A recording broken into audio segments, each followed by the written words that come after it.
A few years ago, there I was, looking at my bank app, feeling all kinds of fear and frustration in my body. It occurred to me, if I don't land another client pretty sharpish, I'm not going to have the money to pay for the rent. I mean, I don't want to come from this place of fear and anger. I'm supposed to be helping others with things just like this, but I sure as hell don't want to go back to the day job either, so why isn't anything working?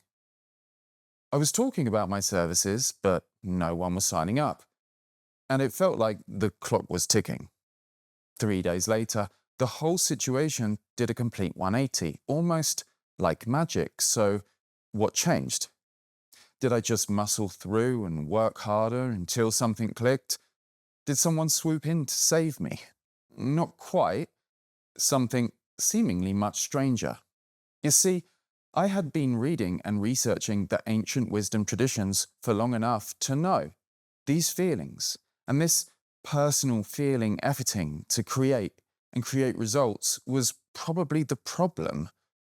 Every online business guru was telling me I just need discipline and speed, fueling this nagging guilt for slowing down and just being.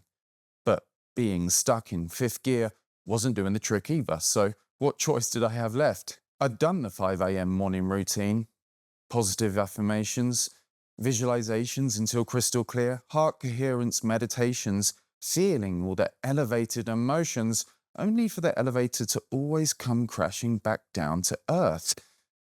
Instead, I lay on my bed, being aware of my awareness and feeling every single sensation in the body, allowing every single thought and feeling within me to come to full fruition without resistance. The bodily sensations would rise and fall, often peaking to these high-level discomfort points, and every time an image flashed in my mind of failure, a wave of energetic pain would wash through me. But I was okay, because I knew myself as the awareness around it all. I knew myself as the screen which none of this content can harm. And so I let it all happen, and happen for 1, 2 days, and then, am I going to do a third day of just laying here? I'm not getting anything done, and not getting anything done will probably make things worse. Those I recognized are just thoughts. A deeper part of me knew something was shifting, and after the third day of just laying and being and feeling, I shed a few tears and got up from my meditation. In the following few days, some people started booking calls, and very quickly, 3 amazing people signed up in a row.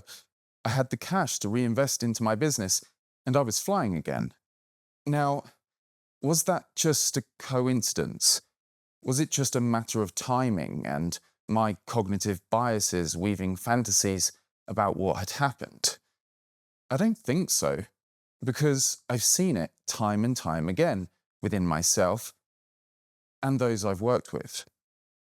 When we allow, feel, alchemize, transform, and release the contracted feelings, the whole world around you shifts towards what's desired. Here's the premise so you understand the foundation of the shift and how to execute it. But it might take some of you a bit of open-mindedness to be open to what I'm about to say. You are not actually a person in your essence.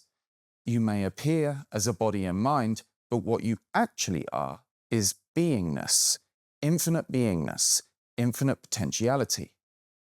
Essentially, you're a dreaming consciousness that's pushed yourself into limitation, but your true nature, this beingness, is limitless. Contracted emotions, uncomfortable feelings like anger, fear, guilt, and anxiety are like programs that limit the potential of beingness. The beingness isn't really limited. It's just these feelings that we hold on to that seem to obscure its potential. These emotional programs drive thinking, like characters, like personalities aligned with the emotion. The thinking, when identified with and believed in, drives behavior that's not in line with your heart desires and what you really want. For example, if I identify with the thought, all women can't love a man like a man can love a woman, coupled with the anger and frustration around that, then I see more of that and manifest more experiences that reflect that and trigger the same emotion. If I identify with the thought, so many people can't see the value of this message and just take and don't apply, coupled with a kind of disappointed feeling, then I see more of that and trigger the same feeling again. It's important to note that the thoughts and emotions aren't bad. If we believe that, then we'll try to suppress them and just make things worse. It's not about that. Thoughts and emotions are what you could call aspects appearing within this full view of awareness. When we focus down onto and identify with any of them, we run the program and experience its specific limitations. But notice this, rather than being a curse, it's an opportunity to wake up and leave the prison that we had walked ourselves into. When we rest as the full view, this full view of awareness, all the aspects are allowed to have their voice.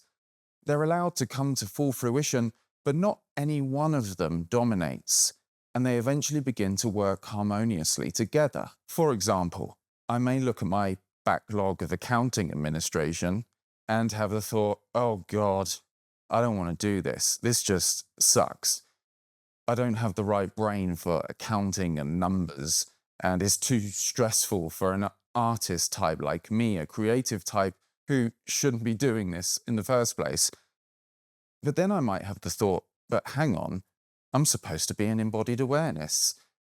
I should just be able to face into this, trigger all the stress and release it, and prove to myself that I can do it anyway. A third thought might say, well, I could, but I could just pay someone else to do it. The lesson is, none of these thoughts are completely true or completely untrue. Wisdom is in the full view, in all the data points coming together, and the next right action arising spontaneously from the flow, from the ether. If I identify to any one of them, I perpetuate the problem. If I allow all the thoughts and emotions to be here, by simply being as I am, this full view of awareness, the energy is alchemized, the aspects harmonize, and the answers reveal. The aspects get suppressed and therefore scream louder, often when it didn't feel safe to feel that emotion as a child. You may have experienced, for example, anger, yet it didn't feel safe to express it, and so therefore it got locked inside, and it's been screaming in the background ever since, trying to get your attention. This is the nature of intrusive thoughts, only to be stuffed back down again whilst you run the program of people-pleasing that has, counterintuitively, others disrespect your energy. The emotionally charged thinking acts like filters, filtering out everything that's not within its limitation. You feel like you can't think rationally. You know deep down what's rational, but when you feel triggered, you can't seem to see the woods through the trees. The nervous system is activated, and the thinking is purely personal. It aligns with the paradigm that you're just a limited person in a world made of matter. And it overlooks the interconnectedness and non-separateness of all things, leaving you not leveraging the power of the impersonal universe. Here's a caveat. I'm not saying that you literally do nothing, as in you just lie on the bed and millions of dollars, friends and lovers start bashing your door down. You may still need to take action. The day-to-day running of your operations continues, and you may spend many hours creating, conversing, deep working on your projects. What we're saying here is the real legwork, the manifesting here, is happening on the bed, being and releasing the feelings. The following action comes spontaneously, flow-based, and automatically. No longer are you rushing through your days trying to figure everything out with thinking. When you release the feelings, the programs release, the body and mind relaxes, the thinking goes quieter, the infinite potential of beingness is less filtered and more exposed to itself. And so the time gap between what's intended and what manifests shortens. Intuitions and heart desires turn into manifestations sooner. The first step is to reserve yourself some time when you won't be disturbed. Put your phone on silent, and if needed, tell others close to you you're good and you just need some time to yourself. Sit in a relaxed, open, upright posture or lie on the bed. Notice that you're aware. Notice that everything that's appearing appears in this wide open space of awareness, and this is what you are. Notice the imperturbability of you. Awareness. Imperturbable, meaning not disturbed, unharmable.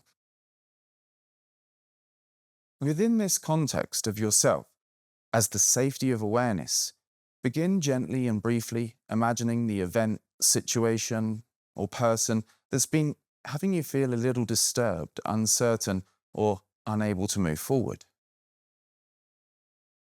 And as you do, notice the feelings that come up around it. Notice the bodily sensations. Keep feeling the raw, physically felt bodily sensations. Allow them to be here by resting as this awareness that allows them to arise and fall and come to full fruition. Don't rush the process, allow it all to unfold naturally. Allow the thoughts and feelings to go past like a movie and to be let go of. After some time, simply rest as the presence of awareness, noticing all the space around the sensation and any more comfortable sensations. Then, begin imagining the most ideal outcome. Imagine it in a way that comes from your love, a way that comes from your love of service, harmony, contribution. See the smiles of those receiving your gifts.